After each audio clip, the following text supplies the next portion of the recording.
Welcome to your Fantasy Fulfilled, right here on ESPN the Network. I'm your host, Latasha Miles, aka Joan Madden, the Gridiron Goddess, back with you again like Rob Ninkovich for week number 5. And this week, the Jaguars, Chiefs, Seahawks, and Saints all have bye weeks. In addition, we are a quarter of a way through the season for the most part. Sheesh, NFL season. Slow down in my brand Nubian voice. And either you fantasy owners are 4-0, 3-1, 2-2, 1-3, or at the lowly 0-4 record. Yikes.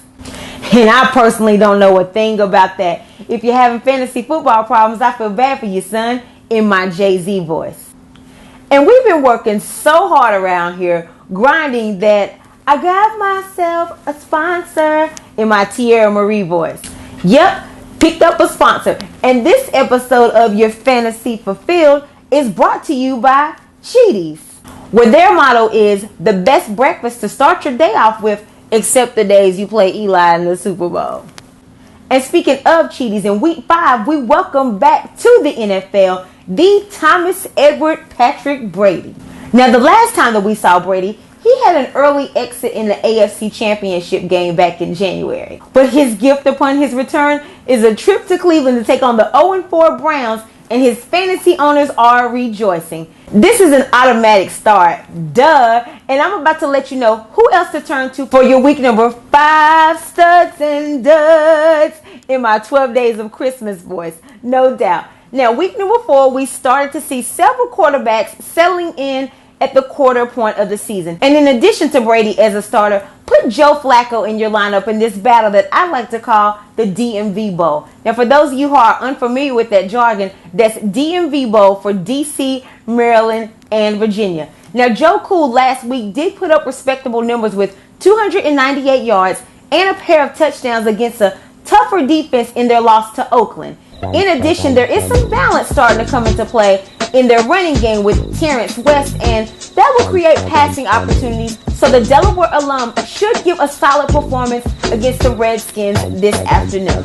Also turn to the Bears running back, Jordan Howard, as an automatic starter this week. Now, a couple of weeks ago, this guy was a sleeper. Yes, Chicago got their first win last weekend. Howard having his first career start in the NFL. He blossomed with a 111 rushing yards performance, and I expect the same to continue as they take on Swiss cheese run defense.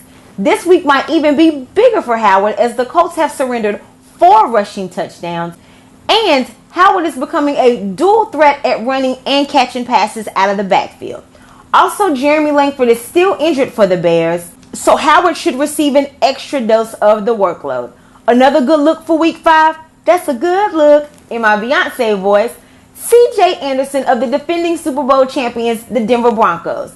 They have a home game this week against the Falcons, who are coming off of a huge divisional win a week ago. After seeing what Matt Ryan did, the Broncos plan to keep him off the field and feed the ball to Anderson. Now, I know Anderson started off stronger earlier this season and has recently put out performances with only 25, 14, and 10 yards. Yeah, only 49 yards in the past 3 games, but his matchups weren't that charitable either. But if you're worried about this being a tough matchup for Anderson this week, trust me, you're good. Get this. Atlanta has given up 18, 24, and 28 points. Not in the air, to opposition coming out of the backfield. Not yards, but points.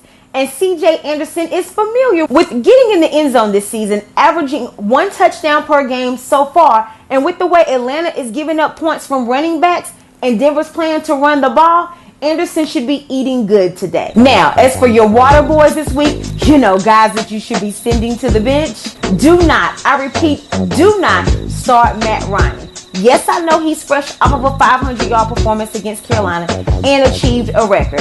Yes, I know that the Falcons are 3-1 and lead in the NFC South right now. But this week, with traveling to the Super Bowl champions home, out to Denver, and out of the 32 teams, the Broncos have allowed the second fewest passing yards per game with only 170. And did you see what they did to Andrew Luck a couple of weeks ago? And did you see what they did to Cam Newton on opening night? Yeah, that part. So again, bench Matt Ryan. Another quarterback that you don't want to start this week is Ryan Fitzpatrick of the Jets because he's going to get grounded. Remember when Fitzpatrick was holding out this summer wanting a real contract indicating that he was going to take the game to the next level? Well, he lied. Perhaps the truth got lost in his beard or something, but Fitzy is coming into this matchup with 10 interceptions on this resume, a stagnant performance against Seattle last weekend.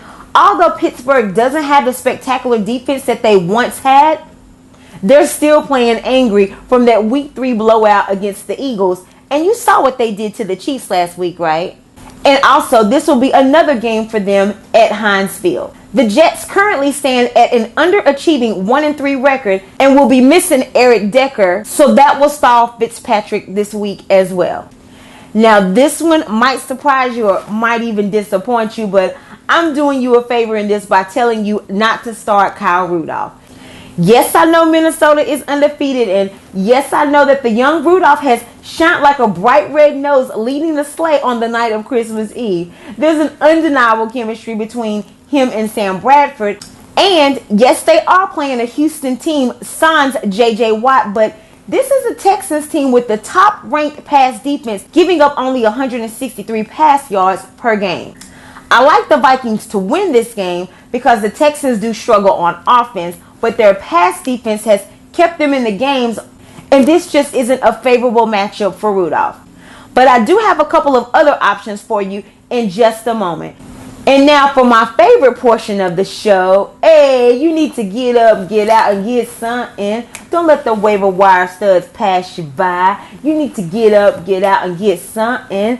Don't sleep since their stock is not high. As I paraphrase and remix Goody Mob and Outkast. Alright? Yes, this is my favorite part of the show, the sleepers for the week. And I'll pick up where I left off with the tight ends. Coming off of a bye and only owned in 65% of the league, I like Zach Ertz of the undefeated Eagles this week. Now, I know there is some concern because he's missed some time earlier this season with a rib injury, but he has Detroit on the menu this week, and I think that he will tackle them like a plate of spare ribs. Now, this is a home game for Detroit, but in the first 4 games of the season, they have surrendered 6 touchdowns to tight ends alone. And again, Zach Ertz plays at the tight end position. You think that the Eagles aren't going to incorporate this into their offensive game plan with Carson Wentz, and he will target him several times. The Lions are just simply outmatched in this game at that position to stop Ertz. Now, his return to week number 5 won't create as much fanfare as Brady's will, but his performance should be just as big. Now, as for another sleeper at the tight end position, I'll take it out to the West Coast. There are some offensive rookies off to a good start this year, and Hunter Henry of the Chargers is no exception. Over the past 2 weeks, Henry has emerged with 9 grabs, a $133 for his yards, and a score. Now, of course, by now in watching these episodes, you all know that Dez Bryant is my boo, all right? But on the times that Dez isn't acting right, Antonio Gates is my boo, and my boo is currently hurt. Well, actually, both of my boos are hurt. I need to make some trips. But anyway, back to Gates. Henry has done an excellent job in stepping in during his absence, and my boo looks like he's going to need a little extra time to heal that injury off the field. So Henry will get another opportunity to charge this week, traveling to the divisional rival, the Oakland Raiders. The Black Hole Landlords are at the bottom of the totem pole. Yeah, ranked 32nd in pass yards, giving up 325 of them things per game.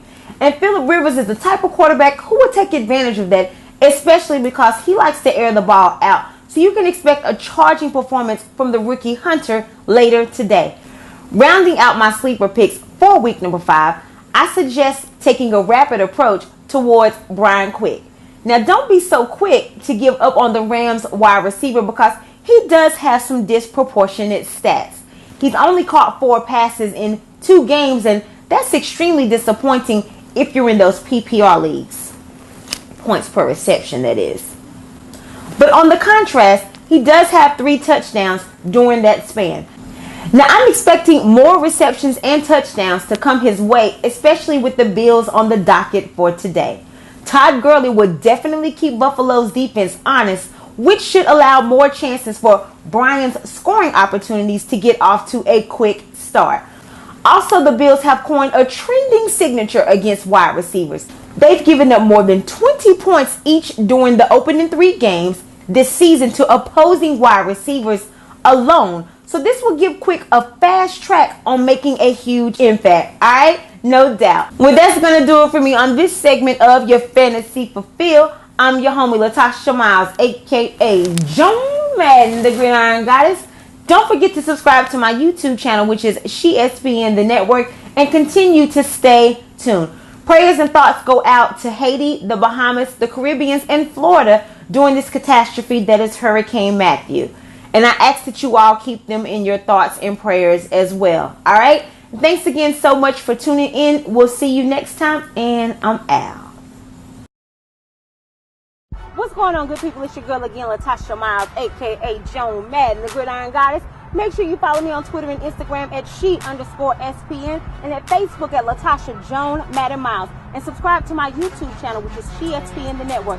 Hey, I'm kind of a big deal. You know, I'm a little bit cute, got some beauty, got some brains. That way on that channel, you'll be able to see the interviews that I've done, some of the famous people that I worked with, the projects I worked on, things of that nature. And don't forget to log on to CreateSpace.com and Amazon.com and get your copies of my book, When Football Season Turns You Into His Side Chick, The Ultimate Survival Guide for Relationships and Households during football season. I appreciate your support. And hey, I gotta run. They're over here calling me on the other line. I gotta manage another fantasy football league. I'm out.